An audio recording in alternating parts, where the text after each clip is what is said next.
Hello everyone, कैसे हैं आप सब। तो भाई फिर से आ गए हैं आप लोगों के बीच में एक और नई वीडियो लेके। तो भाई आज जो हमारी वीडियो होने वाली है वो होने वाली है बाइक के ओनरशिप रिव्यू के ऊपर। भाई अब तक का अपना टोटल एक्सपीरियंस आप लोगों के साथ में शेयर करूंगा।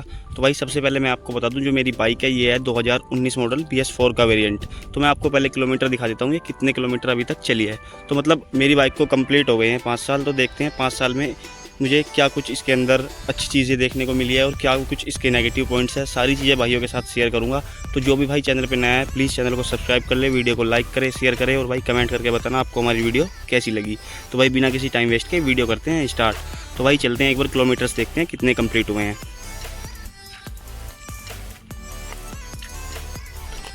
तो भाई आप देख सकते हो 34,000 किलोमीटर प्लस चल चुकी है मेरी बाइक। तो आज टोटल एक्सपीरियंस बताऊंगा आपको अपनी बाइक का। सबसे पहले एक बार साउंड सुनते हैं भाई, बाइक की साउंड कैसी आ रही है।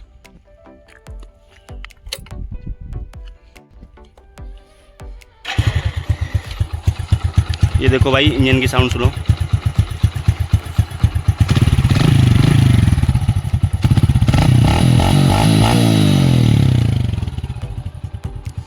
तो भाई साउंड आपने सुन लिए। तो भाई अब बात करते हैं अपनी बाइक की जर्नी के ऊपर।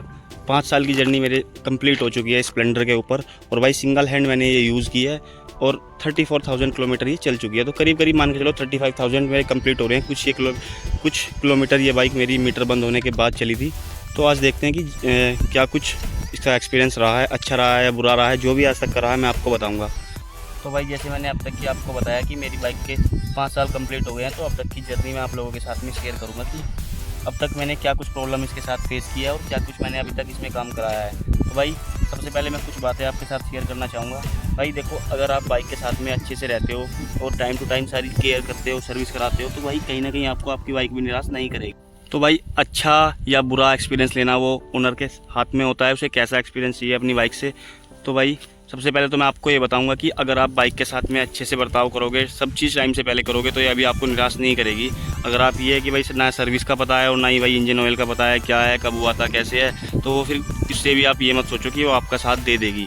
तो भाई वो चीज़ ओनर के हाथ में होती है कि बाइक को कैसे रखना है। और भाई ये सारी बातें मैं इसलिए बोल रहा हूँ क्योंकि मेरी बाइक को 5 साल कंप्लीट हुए हैं। 35,000 मैंने आपको दिखा दिया है, चल चुकी है। उसके बाद में भाई मेरी बाइक में जो अब तक खर्चा आया है ना, आप शॉक हो जाओगे भाई सुन के, आपको यकीन ही नहीं होगा। लेकिन भाई जेन्युइन वीडियो है, भरोसा करना भाई। मैंने अपना सबसे पहले आपको बताया था कि मैंने अपना अभी बैक टायर चेंज कराया है, जो कि MRF ब्रांड का डलवाया है। मैं आपको अभी दिखाऊंगा भी। और भाई दूसरी चीज़ अभी तक जो इसमें पड़ा है भाई, जो चेंज हुआ है वो है भाई बैक के ब्रेक शू। बैक टायर जो होता है अपना, जो पिछले वाला ब्रेक होता है, उसके ब्रेक शू चेंज हुए हैं। एक बार मैं टायर दिखा दूँ आपको। फ्रंट में मैंने आपको एक बार वीडियो बना भी रखी है, टायर के ऊपर TVS का पड़ा है। बैक में मैंने MRF डलवाया है। ये देखो 80/118 का टायर है भाई। तो सिर्फ और सिर्फ मैं आपको बताऊं अभी तक कितना खर्चा आया है 5 साल में। एक तो भाई 1700-1750 का मेरा टायर आया था और भाई करीब 100 रुपये या 100 के आसपास ये ब्रेक शू डले थे। एग्जैक्ट मुझे कॉस्ट याद नहीं है इसकी अभी। तो मान के चलो भाई मोटा मोटा मात्र 5 साल में इसने मेरे से 2,000 रुपये एक्स्ट्रा खर्चाए हैं। तो भाई मोटा मोटा मैं आपको बताऊं 5 साल में बाइक ने सिर्फ 2,000 रुपये इन्वेस्ट कराए हैं ऊपर से अपने ऊपर। यहीं भाई ये चीज़ मैं इसलिए आपको समझा रहा हूँ, अगर मैं चाहता या फिर मैं इसकी केयर नहीं करता ना, तो अब तक कहीं ना कहीं मैं इससे ना हाफ़ इंजन भी करवा लेता।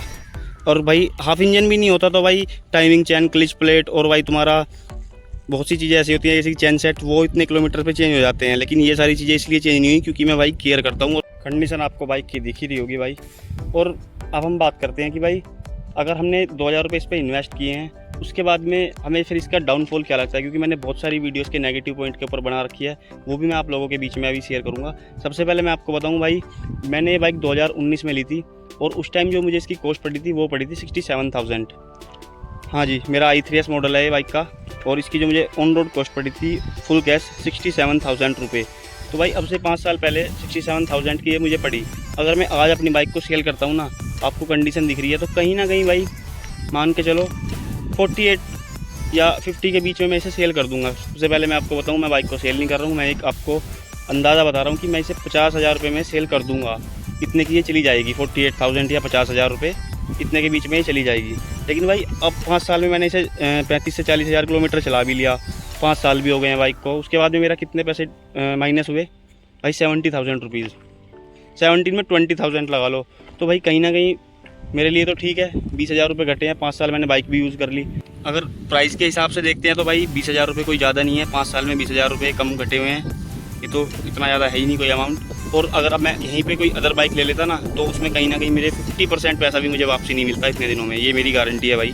तो कहीं ना कहीं स्प्लेंडर का ये भी एक अच्छा पॉइंट लगा मुझे, क्योंकि इसकी रिसेल वैल्यू काफ़ी अच्छी है। और भाई ये भी नहीं है कि आपकी रिसेल वैल्यू, आप नई बाइक खरीद रहे हो उसके बाद में आपको वैल्यू नहीं मिलेगी, वैल्यू अच्छी मिलेगी और भाई कस्टमर्स भी मिलेंगे। सबसे पहले मैं आपको इंजन की कंडीशन दिखाता हूँ भाई। बाइक की कंडीशन आपने देख ली, देखो भाई बिल्कुल डॉटलेस कंडीशन में है अब भी। और इंजन की कंडीशन देखो, अभी थोड़ी बाइक गंदी हो रही है, लेकिन इस पर भी कोई कहीं से डस्ट वगैरह, कोई लीकेज वगैरह की प्रॉब्लम नहीं आई है इंजन में अभी तक, क्योंकि ओपन ही नहीं हुआ है भाई इंजन।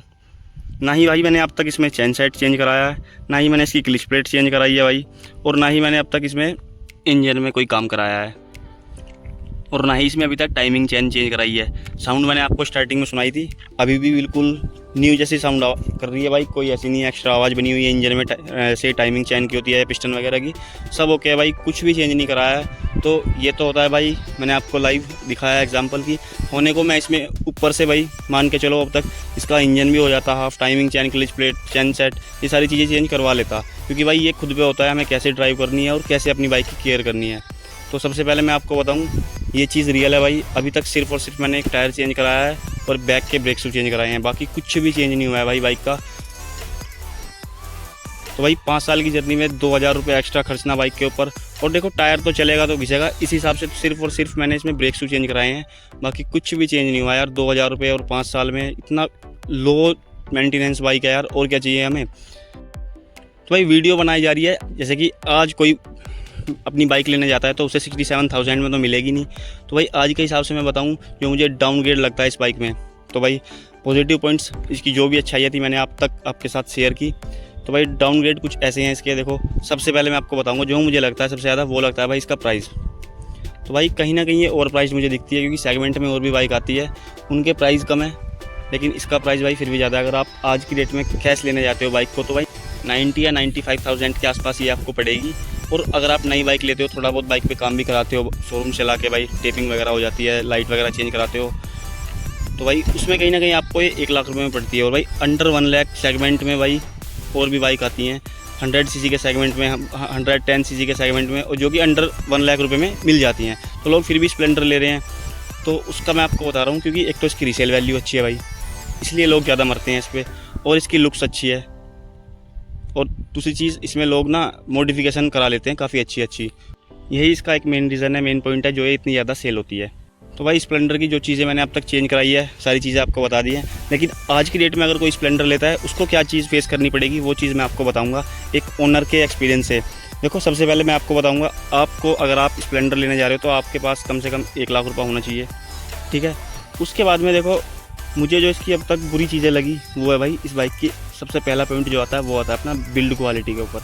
भाई बिल्ड क्वालिटी बिल्कुल बेकार है इसकी, ये भी नहीं कह सकते कि बिल्कुल ख़राब है, लेकिन सेगमेंट के हिसाब से बिल्ड क्वालिटी हमें बहुत लो क्वालिटी की पार्ट्स देखने को मिलते हैं इसमें हमें, ठीक है। और अब आते हैं अपने दूसरे पॉइंट पे। अगर भाई आप 1 लाख रुपए में बाइक लेने जा रहे हो तो आपके पास ऑप्शन बहुत सारे हैं, सबकी चॉइस अलग अलग होती है भाई, किसी को चाहिए माइलेज वाली, किसी को परफॉर्मेंस, किसी को लुक्स। तो भाई इसमें हमें माइलेज देखने को नहीं मिलता है उनके सेगमेंट का। देखो मैं मान रहा हूँ कि ये माइलेज इसलिए नहीं दे रही, इसकी परफॉर्मेंस उनसे ज़्यादा बेटर है, ऐसा भी नहीं है, उनकी परफॉर्मेंस भी इसके जितनी है और वो माइलेज भी इससे ज़्यादा निकाल के देती है भाई हर हाल में। मैं नाम लेके बताऊँ तो स्पोर्ट और प्लेटिना इसके सेगमेंट में आती है और इससे काफ़ी अच्छा माइलेज दे देती हैं ज़्यादा। अगर ये भाई 60 का माइलेज दे रही है ना, तो वो 70 से 75 का एवरेज प्लेटिना देती है और 70 का एवरेज अपनी टीवीएस स्पोर्ट दे देती है।